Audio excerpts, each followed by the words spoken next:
Welcome to Transformative Voices, the only podcast where women of color speak their truth to save the world.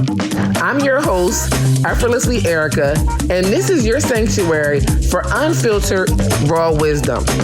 If you're feeling unmotivated, uninspired, or straight up lost, this is the perfect place for you to be. Tune in. What's up, family? We are back again with another episode of Transformative Voices. Today, I'm bringing to you someone who I was recently introduced to. Just in the last year, I met this woman, and her story was so inspiring and so motivating. When I found out that she was in town, I couldn't wait to get on here. This woman, the way that she has decided to use her life to educate and inspire children, to really help them navigate through trauma and emotional pain, I just got to give it to you, Miss Brenda. Let us know who you are and what you be doing. Girl, I do it all. So I'm a social and emotional learning consultant.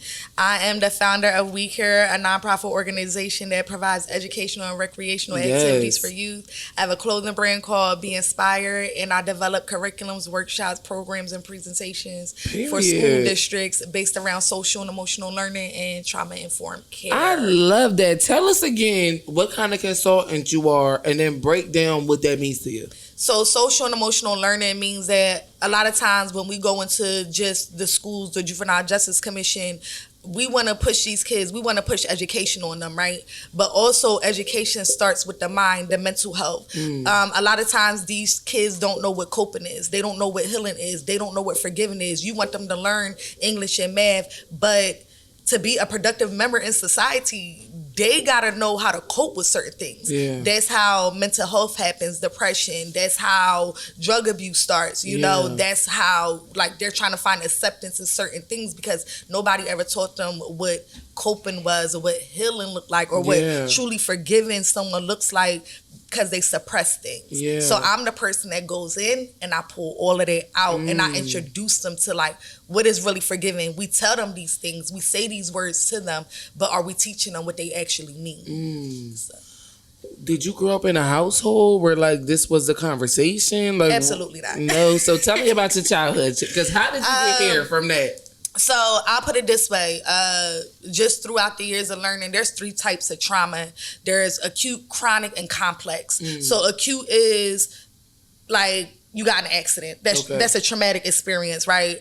Chronic is something that may happen over and over again. Maybe you're in a domestic violence relationship. And then there's complex. You just experience all types of trauma throughout your life, and it's not nothing that you may have done.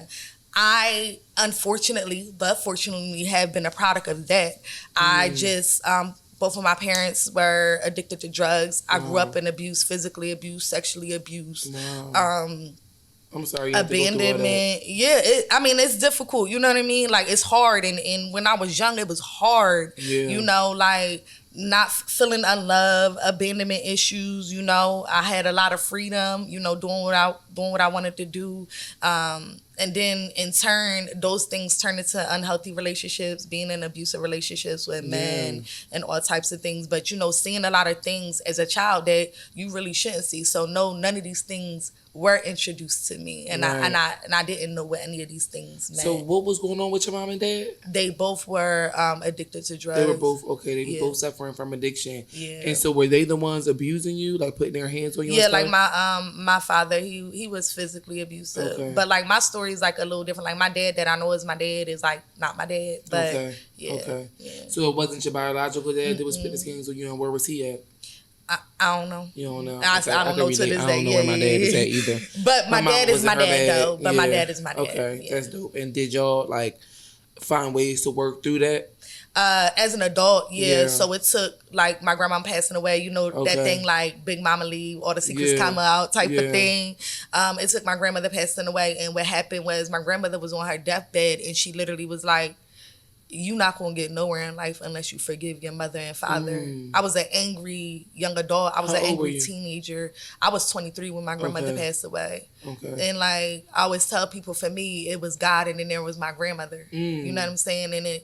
And my grandmother, she didn't physically have me, like, you know, but she was the one. She took care of everybody the best way that she could. You know, she had 5 kids. 4 of them ended up in addiction. You know, like the crack in the 80s type of situation. That shit was a real epidemic. Like, and I look back and I watch shows about that shit, and I'm like, I can't believe, like, our parents were experiments. And a part of me really gets angry with my mom because she was born in the late 70s, and I feel like she saw how it affected her mom. You know, and for her to start doing drugs so late in life, I was like 15, 16 years old when she started doing drugs. So we in the 2000s now when she decided to start dibbling, dabbling. And it really hurt my feelings, you know, that my mom was a drug addict. How did it make you feel that your parents was on drugs?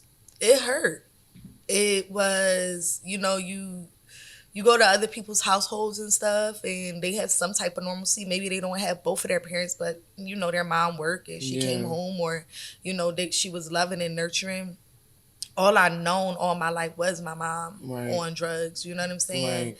And then we also came from a very, very traumatic, is just an understatement. Like, the house, no running water, no septic system, toilet didn't flush. Like, you know, kind of like the real shit that you see in the movie. Like, like I tell people all the time, like, this is a movie, but you know, no running water some days, no electricity some days. Right. So it really hurt. But as I became an adult, and my grandmother said that to me on her deathbed, was like, you gotta learn, you gotta forgive them.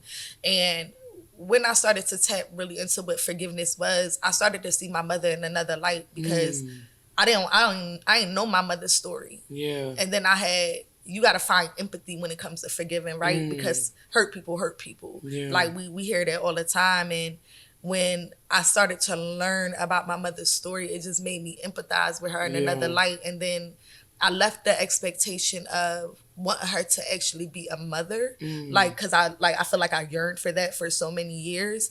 And I was just like, she's a human first, right? Like, she's a human with human experiences. And I stepped out of myself, and that had allowed me to start forgiving her. Did your mother ever get better? Did she ever leave the drugs alone?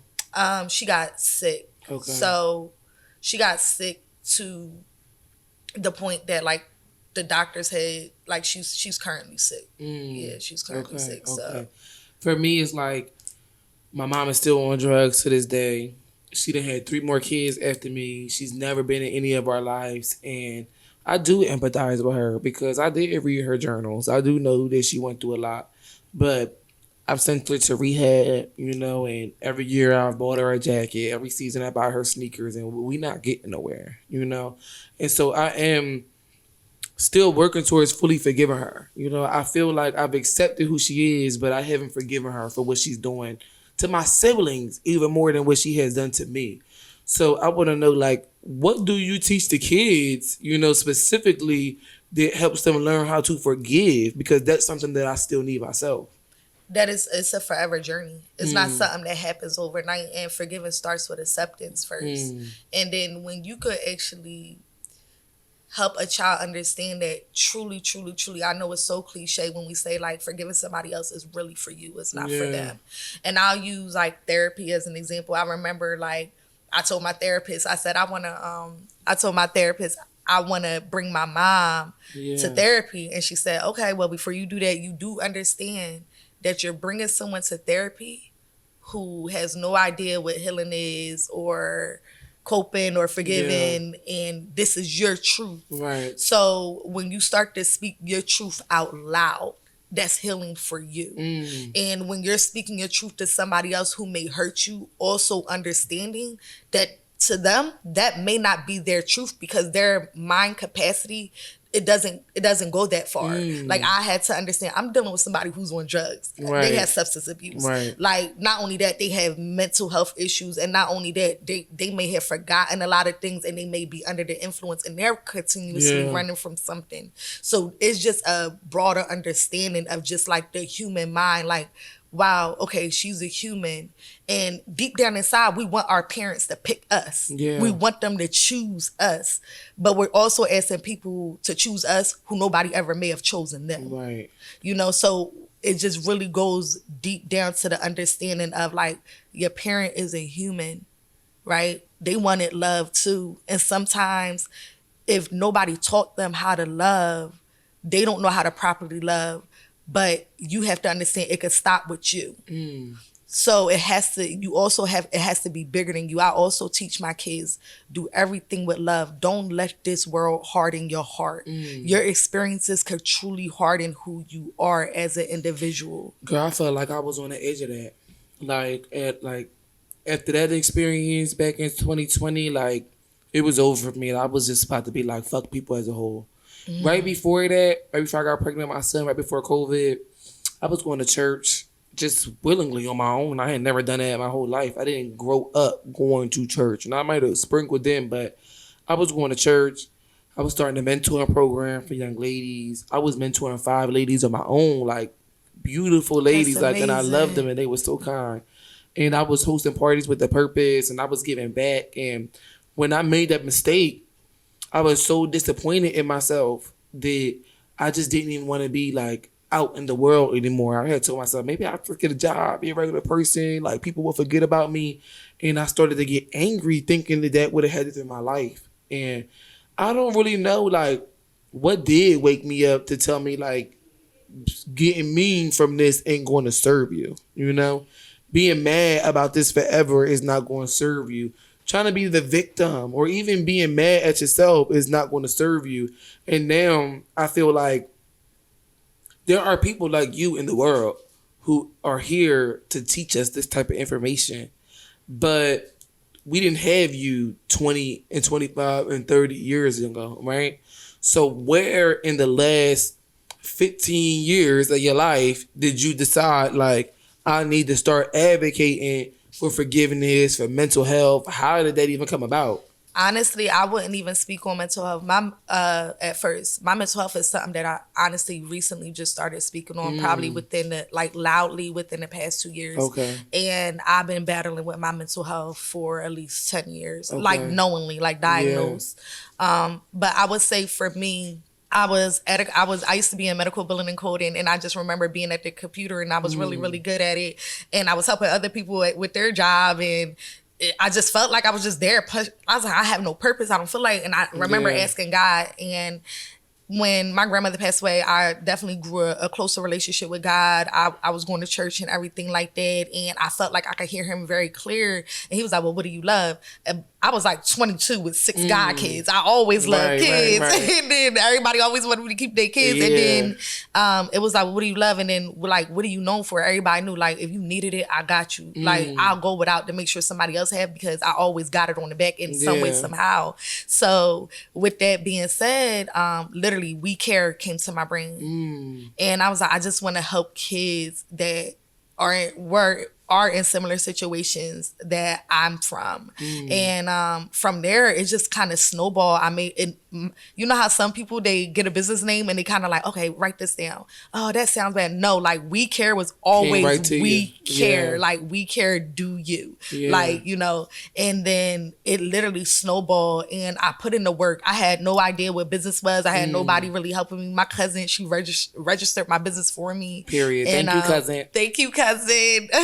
And from there, it snowballed. I always wrote as a kid. Okay. So I always journal. I always wrote. That was a way that I coped. And at the time, I was going to an open mic. It's really big called Voices in Power. Right, because you was doing poetry too, right? Yes. You put me on the Voices of Power.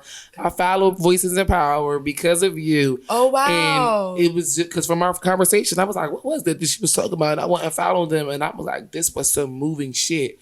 And at the time, you wasn't doing any poetry, but a few weeks ago, you ended up putting something out on your page, and I was like, oh my God, like you moved me, you know, with your words and the conversation. They brought tears to my eyes.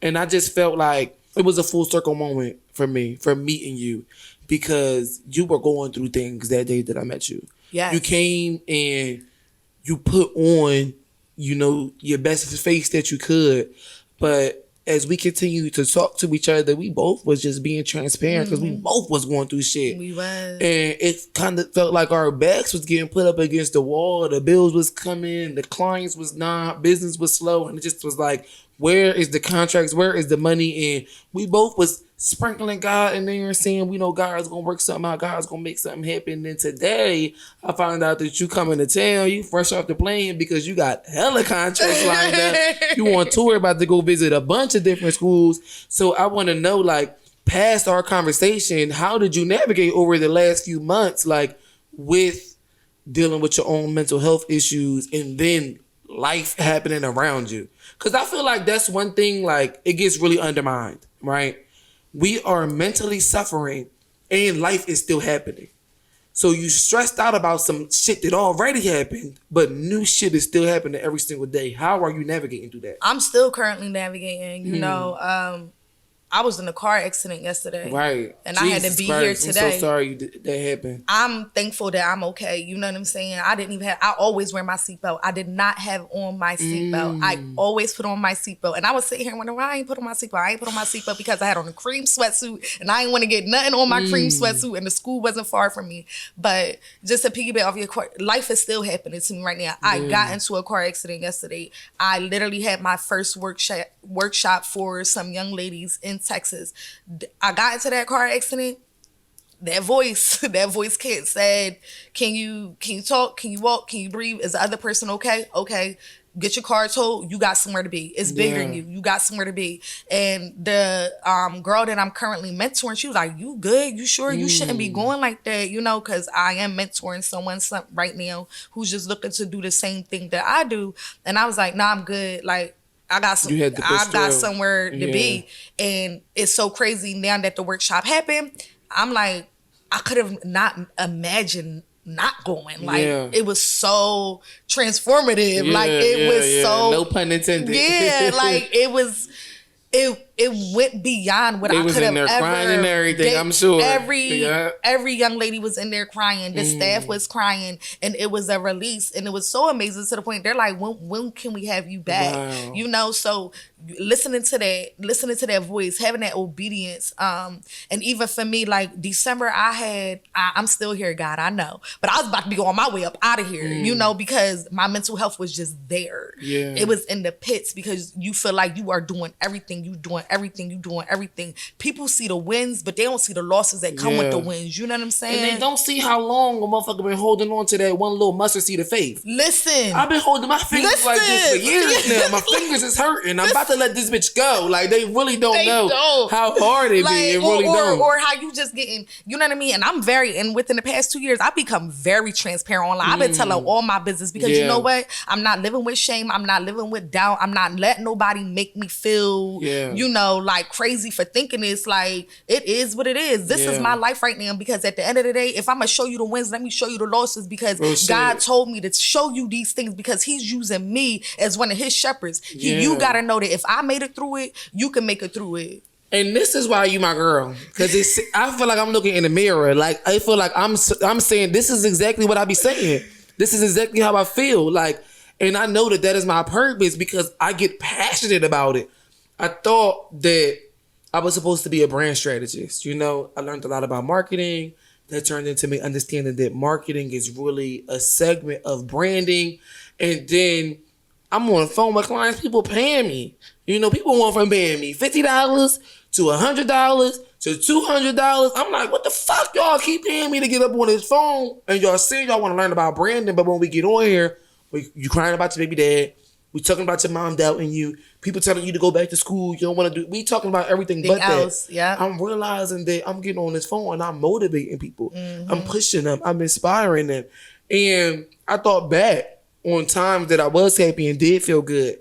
I loved being a mentor to my kids, but it put me in a very compromising situation because I wasn't able to be myself. I'm a very professional woman, but it's flexible. So my professionalism comes with cuss words. You know, it comes with crazy stories. Yep. I have a very unique background, and I haven't learned to package it up really classy. I can't see myself going to a school. You know what I mean? No. Let me cut you off. Like, no, seriously.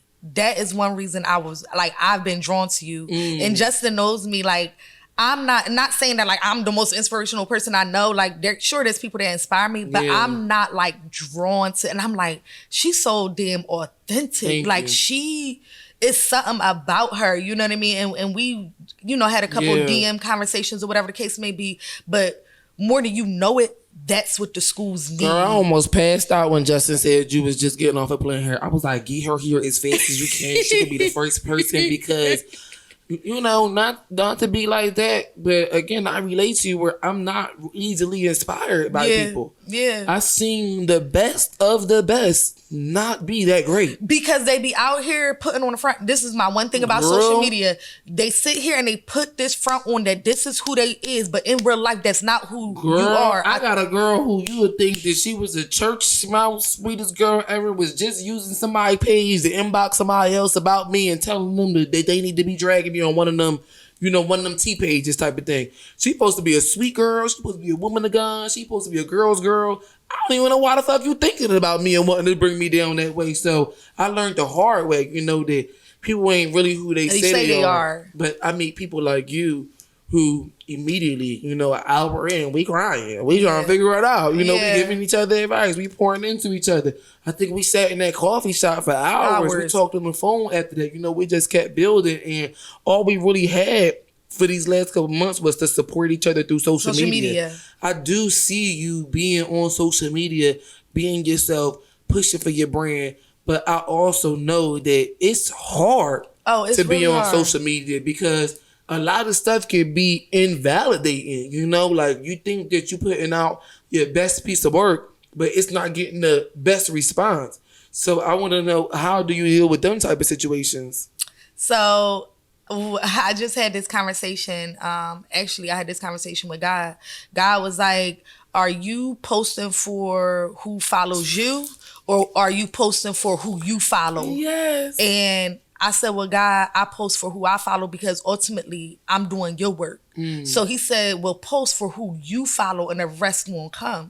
So I make sure that I'm putting out truly who I am. I tell people all the time, I post who I'm supposed to be. So at the end of the day, who you see online is who I am in real life. You're not going to see no switch up. Like, I love God, but listen, Dewan is still. We might get a little hookah on here. I'm going to do a little hookah. I'm going to have me a little wine. Girl, the other day, somebody inboxed me and she was like, oh my God, and you smoke weed? Like, I can't believe this. And I'm like, girl, I've been smoking weed for 10 years now. Right. Like, I wouldn't even be able to talk to y'all if I ain't smoking no weed, So I relate to that, like 100%. And because everybody got a sin. Everybody got a vice. It's true. One thing I've learned from my church is that we are all sinners.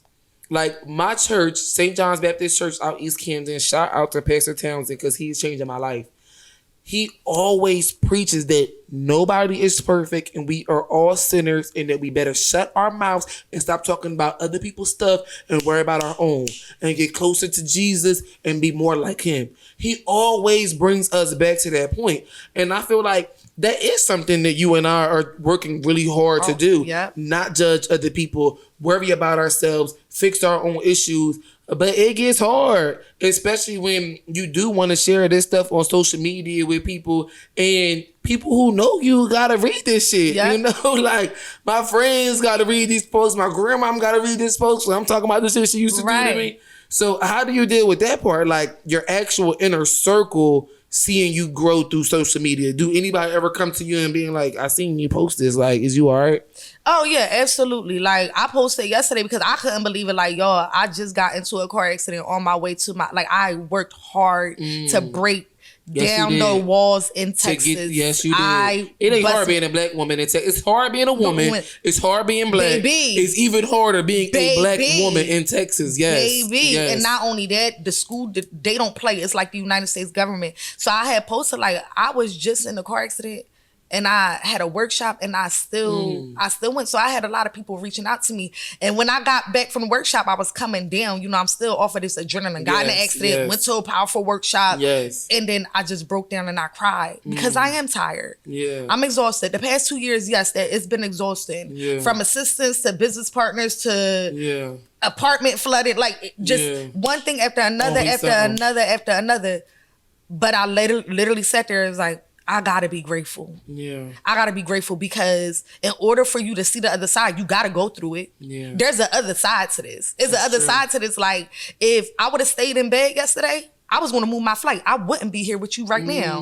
Like, you know what I'm saying? How that shit work out. Yeah, so it's like just being obedient. It's like, Brenda, you gotta see the other side to this. You know, it's just another side to all of this. You gotta be able to weather the storm. It's not gonna always be like this, and it's not. And I always tell people, like, I know that God uses my voice. I know that He uses my story. I know that because I have the capability to stand in my truth, and that's something that I've been practicing for years. It wasn't easy to get here, but I'm also giving somebody else the courage to stand in their truth. It's crazy that you said that because just yesterday, I had decided that, like, I was going to talk more about the charges that I was facing and, like, how I'm somewhat on the other side of it now. You know, like, for the last few years, I've really been fighting attempted murder charges. Like, and in the last few months, I was blessed with, you know, my charges being downgraded, and now I am looking at some time, but not nearly what I was looking at before.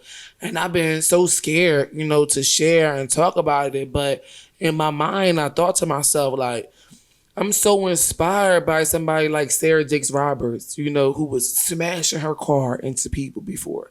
I'm so inspired by Wallow, who just spent decades in jail, you know? So if I'm inspired by these people who made mistakes, why do I think I'm not good enough to inspire people, you know? You're supposed to make mistakes. Yeah. It makes you greater. It makes you who you are. Like, your story is going to be so compelling that you're going to reach masses because of your experiences. But now you have to sit in that. Like, you have to sit in it and you have to believe it. So I'm proud of you. You know, even if it takes you saying, like, these charges. You know, like, you going from these charges to attempted murder charges to saying, I almost killed that nigga. Before I was like, a mistake I made. You know what I mean? Then I'm like, a situation I'm in. But, like, now I'm also the kind of person, like, I like to be done with the situation before I start to talk about it online, you know, because when I'm working through my shit, I'm not one to, like, outside opinions on my shit and all that. Like, I like to work on my own shit by myself. So for me to still be kind of going through it and getting open about it, and there's other parties involved, you know what I mean? I never wanted to make anybody else feel disrespected or uncomfortable. But now I'm in a position where I'm like, this is a part of my life. I have to share this, and I don't really want to worry about how other people are going to feel. I want to know, like, what is your opinion on that? You know, like, when you sharing, do you think about your friend who might have been involved in that story, or your grandma seeing this video, or your uncle finding out that you told, you know what I mean? Do you think about that type of stuff? I used to in the very beginning. Now I don't, because it's my truth. Like, it's mine. So do I silence myself and suffer to make them comfortable still? Yeah. Because talking about it heals me. Yeah. So now I really don't care. Yeah. I have a poem that is called Don't Suffer in Silence. Like, when you silence yourself just to appease somebody else, you know what I mean? Like, then you're destroying who you are. You're taking away from your authentic voice. You're taking away from your voice. And I never want to allow anyone to take my voice away again, because I was that little girl who didn't have a voice. And I found my voice. And now you can't shut me up. Right. You know what I mean? And my voice has power. My voice has changed lives. I always tell people, I shift minds and I change lives. And my words are changing the world. Right. And you know what? It's crazy because I could relate, but it ain't the same for me. I always was a very mouthy kid. I always had an opinion about stuff. I always was able and willing to tell you what you was doing right, what you was doing wrong, whatever. But I never had anybody actually validating my experience, you know? I never had people saying, like, damn, it is crazy that you went through that, or it is sad that you feel that way. I always had people brushing me off, you know what I mean? Making it like, girl, you crazy. You should be able to handle that. Oh, well, I've been through that type of shit too. And it made me feel like almost in the sense that it would be pointless, for me to start to talk about stuff. But thank God for Facebook. That shit just said what's on your mind. So, you know what I mean? I started going up on Facebook writing whole think pieces. People know. Yeah. 2017, 18. I'm still in that school at this point. I'm like, damn, I'm realizing I went through it. My post would be literally this long.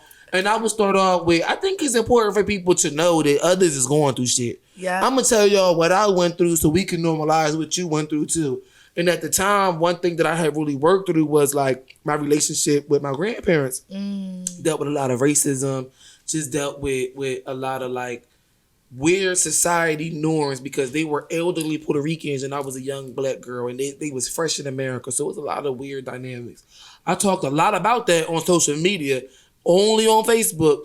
And even though nobody had the exact same story as me, people was like, yeah, my grandpa used to say really mean things to me too. My grandmom always let him do X, Y, and Z. I was fortunate that I didn't deal with sexual abuse in the home. Shit happened to me outside of the house, but in my home, everything that I dealt with was really verbal abuse. And it was healing, like you said, for me to get on social media and to talk about it and for people to validate that experience and tell me that they went through similar things like that too.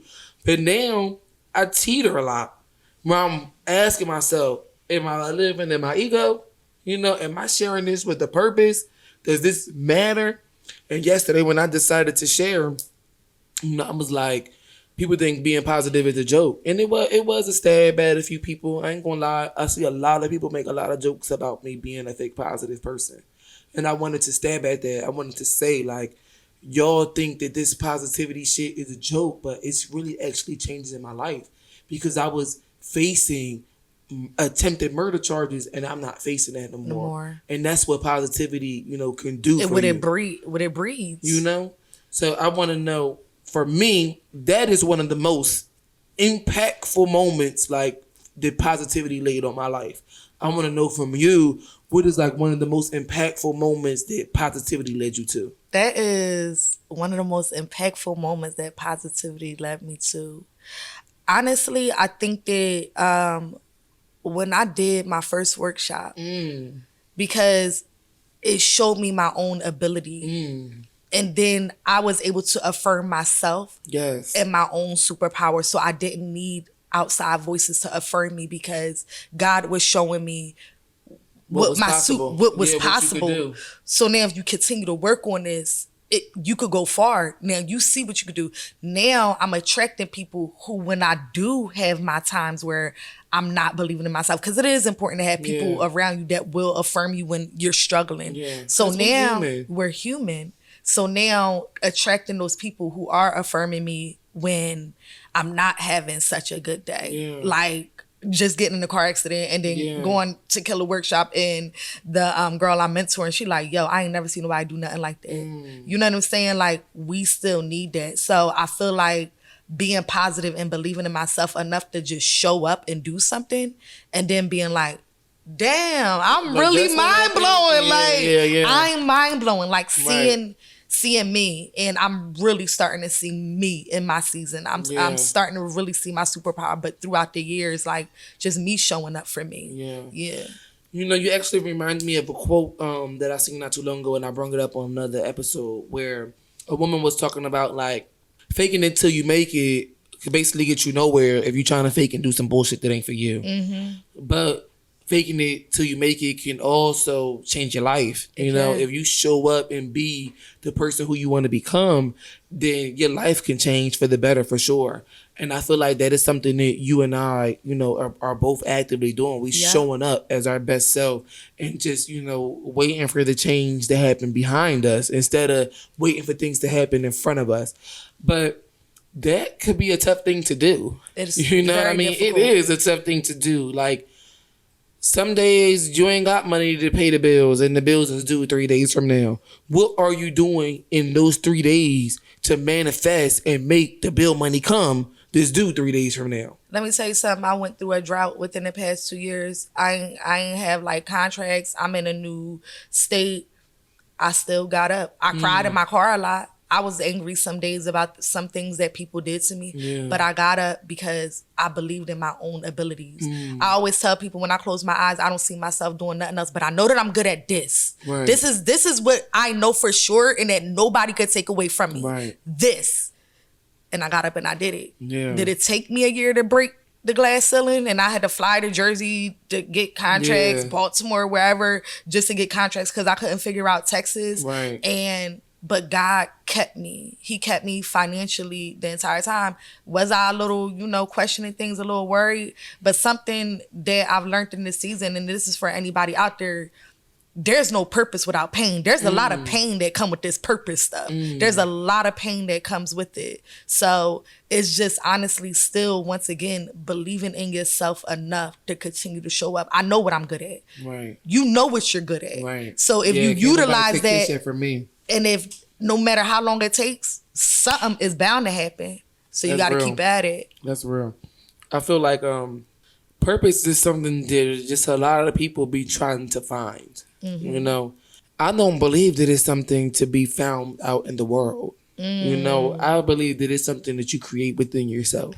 I love that. That when you keep in mind like how things make you feel, if it make you feel bad, then it's probably not in alignment. If it make you feel good, then it might just be. And so I always do my best to advise people on looking within and figuring out what makes them feel good. Right. But I want to know what does that process look like for you? Because like you said, this makes you feel good. This makes you feel like you're doing the right thing.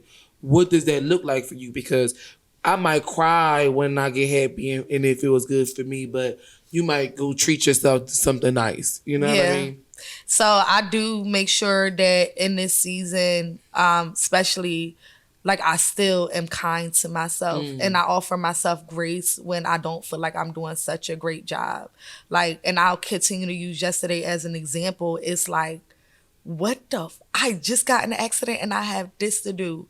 I could have easily not showed up, but what that had made me feel good, and like I said, listening to that voice. But for me, I take time for myself. I do decompress. I binge watch Martin. I love me some Martin, y'all. I love. That's a funny joke. That's a funny insight of me and my friends. I don't like Martin at all. Really? I don't think that it is funny. I try to watch different episodes. People be like, "This is the funniest episode." I don't laugh the whole time. I be like, "I don't know what y'all watching." I'm cracking. I love Martin. Yeah, a lot of people do. A lot of people do love Martin, but I love stuff like George Lopez. Right. I love George Lopez. Never I love watched Modern that Family. Yeah, I love a lot of white comedy. So I guess that I didn't really grow up around black comedy. So I think I don't get a lot of the jokes in Martin for real. I'm cracking up. Yeah, that's a fun fact about me, y'all. I don't watch a lot of TV. So as my treat, I'll binge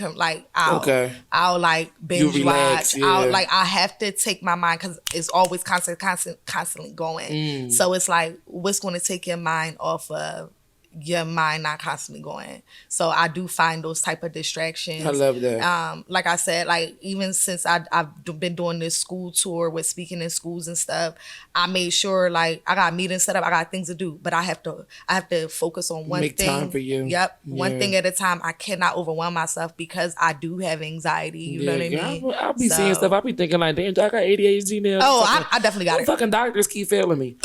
But I know that you work very closely with children. Yes. But I do assume that our viewers is going to be adults.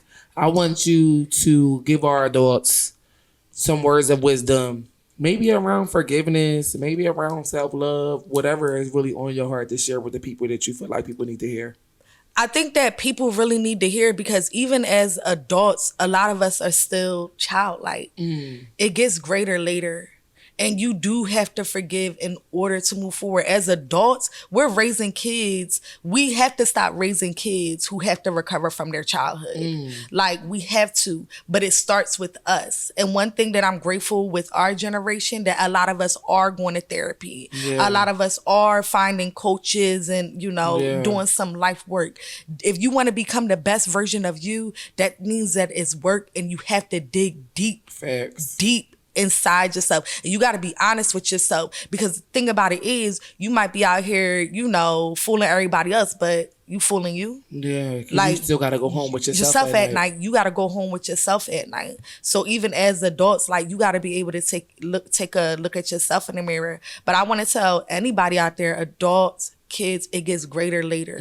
Like, the mess don't stop. Yeah. You know, like, life is going to continue to go. Yeah. Because you have a bad moment, life does not stop. Take a moment, breathe, but continue to put one foot in front of the other so that you can make it to the other side. Amen. I think I had a bunch of preachers on my season. Well said. Like, I think that we all, like, we must be the next generation of pastors and ministers and preachers, because, baby, we keep the word and we don't play about God, okay? And I love that for us. I do not play about God. I love that for us. I don't play about God. Listen, one thing that I've really learned from sitting with my guests is that life is going to keep coming every day. The next day is going to come. Yeah. But what you choose to do with that next day is totally dependent on you. You can choose to better your life, better your situation, learn from your mistakes, and you can also choose not to. But you can't complain about what you choose to do. You got to be accountable and take true accountability for where you at in your life. Yes, I understand your mom hurt you. Your boyfriend lied. Your child be on some bullshit. But all that don't matter. What you do with that information, with these lessons, that's what matters most. And y'all already know, I love you. But me loving you won't matter if you don't love yourself. A lot of us done learned that the hard way, you know? Do what's best for you. Truly. Because if you watching this podcast, you smart enough to know what's best for you. So just do it. Thank you. Oh, you know what? I forgot to say this on previous episodes. I don't want to forget it with you too. Tell us where to follow you.